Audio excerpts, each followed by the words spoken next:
It's a drill that's now common across the country, but Sioux City school officials and emergency responders from around the community are being proactive. KCAU-9's chief photographer Jonathan Mack gives us a look at an intense couple of hours at North High with local law enforcement training for an active shooter situation. We set up a scenario that's about as live as we can get it and just actually almost kind of test our training to see if what we're training it does work and if we're responding in the correct way. We put the bad guy, so to speak, with a starter pistol.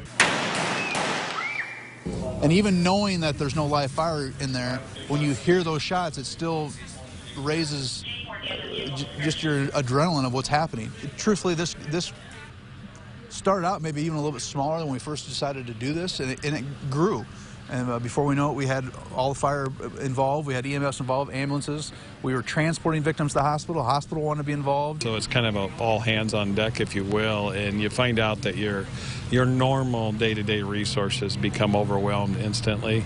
So overall, it's a good exercise because we all have to work together to have a successful ending as we can in these situations. Well, practices like this are enormous. There's no way you can sit down and teach this in a class. There's so many people trying to communicate all at once. There's radio traffic, there's vehicles moving around. And you can't simulate that in a classroom. So getting out and doing exercises like this are incredibly important.